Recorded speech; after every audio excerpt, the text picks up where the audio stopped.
हाँ जी, पिछले टॉपिक में हमने पढ़े थे आर्ची बैक्टीरिया। तो अब हम पढ़ेंगे इसमें यू बैक्टीरिया। हम आपका कौन सा किंगडम पढ़ रहे हैं? मोनरा पढ़ रहे हैं, जो कि आपकी प्रोकैरियोटिक यूनिसेलुलर ऑर्गेनिज्म होते हैं, यानी कि एक सेल के और सेल टाइप होती है प्रोकैरियोटिक।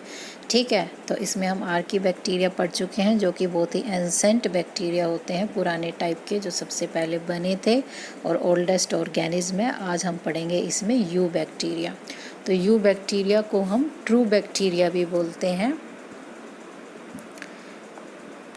तो यू बैक्टीरिया आपके ट्रू बैक्टीरिया भी कहलाते हैं और इनकी भी रिजिड सेल वॉल होती है, यानी कि इनमें सेल वॉल प्रेजेंट होती है। सेल वॉल या तो प्लांट्स में होती है या फिर बैक्टीरियाज में होती है। ठीक है, फ्लैगिलम इज़ प्रेजेंट। फ्लैगिला क्या है? आपको ये एक बैक्टीरिया दिखाया हुआ है। तो बैक्टीरिया पे इस तरह की स्ट्रक्चर होती है, हेयर लाइक स्ट्रक्चर, जिसको हम क्या बोलते हैं? फ्लैगिलम। तो ये जो फ्लैगिलम है, इसकी मदद से क्या होता है? बैक्टीरिया मूव कर सकते हैं, चल सकते हैं। इनके हाथ पैर नहीं होते हमारी तरह, तो they move with the help of flagellum. अगर सिंगुलर है तो हम इसे फ्लैगिलम बोलते हैं, अगर एक से ज़्यादा है तो हम इसे फ्लैगिला बोलते हैं। ठीक है, हैबिटेट कहीं भी पाए जा सकते हैं, can be found almost anywhere including human bodies, यानी कि हमारे शरीर तक पे पाए जा सकते हैं। मैनी ऑक्यूपाई मोइस्ट ज़्यादातर जो जहाँ पे ह्यूमिडिटी होती है, यानी कि पानी की मात्रा हवा में ज़्यादा होती है, मॉइस्चर ज़्यादा होता है, ऐसी जगह बैक्टीरिया जल्दी ग्रो करते हैं। न्यूट्रिशन, खाना कैसे प्राप्त करते हैं ये? तो दे आर फोटोसिंथेटिक भी हो सकते हैं, यानी कि फोटोसिंथेसिस करते हैं, अपना खाना खुद बनाते हैं in the presence of light. ठीक, या फिर कीमोसिंथेटिक होते हैं, यानी कि खाना बनाते हैं लेकिन लाइट की प्रेजेंस में नहीं, केमिकल की प्रेजेंस में। या फिर हीटरोट्रोप्स, यानी कि दूसरों पर डिपेंड करते हैं अपने खाने के लिए। ठीक है, हीटरोट्रोप्स फर्दर और भी टाइप के हो सकते हैं, जैसे कि सैप्रोफाइट। ठीक, इनकी हम आगे बात करेंगे। तो सबसे पहले आपके ये फोटोसिंथेटिक हैं, which can prepare their food in the presence of light. ठीक है, तो ये हो गया आपका फोटोसिंथेटिक ऑटोट्रोप्स। ये आपके कीमोसिंथेटिक हैं, which prepare their food with the help of chemicals. कुछ केमिकल की मदद से ये अपना खाना बनाते हैं। इनके जो आपके एग्जाम्पल हैं वो ऑक्सीडाइजिंग नाइट्रेट्स और अमोनिया। ये वो वाले बैक्टीरिया हैं जो नाइट्रोजन फिक्सेशन में हेल्प करते हैं। आप पढ़ी होगी ना नाइट्रोजन साइकिल, तो कुछ बैक्टीरिया की हेल्प से ये पूरी होती है। तो ये वही बैक्टीरिया हैं आपके ऑक्सीडाइजिंग नाइट्रेट्स एंड अमोनिया। ठीक है, इसके अलावा दे हेल्प इन रिसाइकलिंग। ये आपके कीमोसिंथेटिक के बारे में बात कर रहे हैं। They help in recycling of nutrients like nitrogen, phosphorus, iron and sulphur. यानी कि इनकी जो साइकिल होती है उनको पूरी करने में ये आपकी मदद करते हैं। ठीक, तो नेक्स्ट आपके हीटरोट्रोप्स यानी कि जो अपने खाने के लिए दूसरों पर डिपेंड करते हैं। तो ये फर्दर दो टाइप के हो सकते हैं,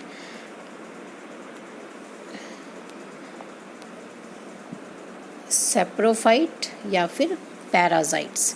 तो सेप्रोफाइट वो होते हैं जो अपना खाना दूसरों से ही लेते हैं, लेकिन जो वो दूसरे हैं दे आर डेड, यानी कि सड़ी गली चीज़ों से जो अपना खाना प्राप्त करते हैं उनको हम क्या बोलते हैं? सेप्रोफाइट्स। रोटन का मतलब होता है सड़ा हुआ, सेप्रो का मीनिंग होता है रोटन, सड़ता हुआ। तो decomposers feed on dead and decomposed organism या फिर मैटर, यानी कि इनको हम डिकम्पोज़र भी बोलते हैं इन वाले बैक्टीरियाज़ को, क्योंकि दे फीड ऑन डेड, क्योंकि वो डेड या फिर डिकम्पोज यानी कि सड़ती हुई चीज़ों पर ग्रो करते हैं, वही उनका खाना होते हैं। तो और ये क्या कहलाते हैं? सैप्रोफाइट। सैप्रो का मीनिंग है रोटन और फाइट का मीनिंग है प्लांट। ठीक है, ये सैप्रोफाइट का मीनिंग बताया हुआ आपको नीचे। और इनके एग्जाम्पल हैं आपके बैसिलस और स्ट्रेप्टोमाइसीस। ठीक, पैरासाइट कौन से होते हैं? ये भी अपना खाना दूसरों से ही प्राप्त करते हैं, लेकिन लीव इनसाइड, यानी कि ये उस ऑर्गेनिज्म की बॉडी के अंदर रहकर उससे खाना प्राप्त करते हैं।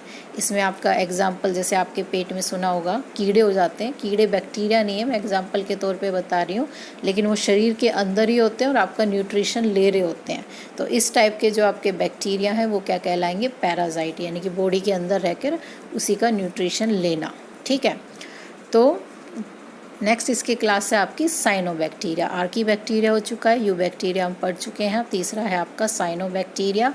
साइनोबैक्टीरिया को हम ब्लू ग्रीन एल्गा भी बोलते हैं। इसका मतलब ये नहीं है कि ये एल्गा है, ये बैक्टीरिया होते हैं, पर इनका नाम एक और है अलग से, ब्लू ग्रीन एल्गा। साइनो का मतलब ही ब्लू होता है, इसी वजह से इसका नाम ब्लू ग्रीन एल्गा पड़ा हुआ है। ठीक है, और ये फोटोसिंथेसिस करते हैं, यानी कि ये फोटोसिंथेटिक ऑटोट्रोप्स में आते हैं, और they are responsible for enriching atmosphere with oxygen. यानी कि क्योंकि काफ़ी मात्रा में होते हैं, बहुत ज़्यादा मात्रा में प्रेजेंट है, तो जब फोटोसिंथेसिस करते हैं तो यानी कि काफ़ी सारी ऑक्सीजन रिलीज होती है, तो दे इनरिच द एटमॉस्फेयर, यानी कि एटमॉस्फेयर को रिच कर देते हैं with oxygen. Some of them can fix atmospheric nitrogen, और इनमें से कुछ बैक्टीरिया ऐसे भी हैं जो एटमॉस्फेरिक, यानी कि जो आपके एटमॉस्फेयर में जो नाइट्रोजन प्रेजेंट है उसको फिक्स कर सकते हैं, किस में, नाइट्रेट्स में। ठीक है, नाइट्रेट्स में देखो जो आपके प्लांट्स होते हैं वो नाइट्रोजन को नाइट्रेट की फॉर्म में ही ले सकते हैं। ठीक, तो और जो आपकी नाइट्रोजन है वो प्रेजेंट किस फॉर्म में होती है एटमॉस्फेयर में, नाइट्रोजन गैस की फॉर्म में। इस गैस की फॉर्म में तो प्लांट्स यूटिलाइज नहीं कर सकते, लेकिन कुछ ऐसे बैक्टीरिया होते हैं जो इस नाइट्रोजन गैस को किस में कन्वर्ट कर देते हैं, नाइट्रेट्स में। ठीक है, और जो ये फिर नाइट्रेट्स है it can be utilised by plant इसको ऑब्जर्व कर लेता है। ठीक, तो इनके एग्जाम्पल हैं आपके नोस्टोक और एनाबीना। आपने ये नाम पढ़े भी होंगे, नोस्टोक और एनाबीना, दे आर साइनोबैक्टीरिया। ठीक है, अब ये आ गए हैं आपके यूज़, यानी कि बैक्टीरिया का क्या यूज़ है। इसमें आपके ज़्यादातर हीटरोट्रोफिक बैक्टीरिया आते हैं। तो आप सब घर में दही खाते हो, जो दही बनती है वो बैक्टीरिया ही होते हैं। कौन से बैक्टीरिया हैं, दे आर लैक्टोबैसिलस बैक्टीरिया हैं। ठीक, और ये हमारी हेल्थ के लिए अच्छे होते हैं, यानी कि ये अच्छे वाले बैक्टीरिया हैं। प्रोडक्शन ऑफ एंटीबायोटिक्स, आपकी जो दवाइयाँ होती हैं, एंटीबायोटिक्स होते हैं, उनमें भी बैक्टीरिया की हेल्प से बनते हैं। इसके अलावा नाइट्रोजन फिक्सेशन, जो बात अभी हमने आपको बताया था ऊपर, इन लेग्यूम्स का मतलब होता है, लेग्यूम्स जो दाल वाले आपके पौधे होते हैं जिनमें दालें लगती हैं, छोले और दालें, ये सब आपके लेग्यूम्स कहलाते हैं, फलीदार। ठीक है, मेन जिन पे फलियां लगती हैं, तो उनकी जड़ों में एक बैक्टीरिया पाया जाता है जिसका नाम होता है राइजोबियम। और ये जो राइजोबियम बैक्टीरिया है, उनकी जैसे ये जड़ें हैं, तो जड़ें में इस तरीके से नोड्यूल्स होते हैं, गांठें होती हैं, उन गांठों के अंदर ये बैक्टीरिया होता है राइजोबियम। राइजोबियम क्या कर सकता है, ये आपकी जो एटमॉस्फेयर की नाइट्रोजन है इसको फिक्स कर सकता है, किस में, नाइट्रेट्स में फिक्स कर सकता है, और नाइट्रेट की फॉर्म में रूट्स उसको ऑब्जर्व कर सकती हैं। ठीक है, इसके अलावा they act as a decomposers, यानी कि जो आपकी अर्थ पे जो भी प्लांट्स हैं, एनिमल्स हैं, जब वो डेड हो जाते हैं तो डेड होने के बाद उनको डीकम्पोज करना तो कौन करता है, बैक्टीरिया भी करते हैं, फंगी भी करते हैं। और ज़रूरी है ये स्टेप, क्योंकि ऐसा नहीं होगा तो यहाँ पे ढेर लग जाएगा। ठीक है, डेड बॉडीज़ का सबका ढेर लग जाएगा, उनका डीकम्पोज होना बहुत ज़रूरी होता है। तो ये भी कौन करते हैं, बैक्टीरिया।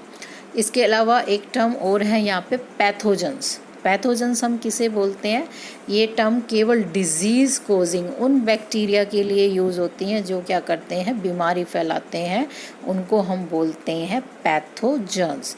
तो इसमें आपके जैसे टाइफाइड है, जो टाइफाइड बीमारी होती है, फीवर चढ़ता है, तो ये सल्मोनेला टिफी बैक्टीरिया होता है, इसकी वजह से ये बीमारी होती है, ये बैक्टीरियल डिजीज़ है।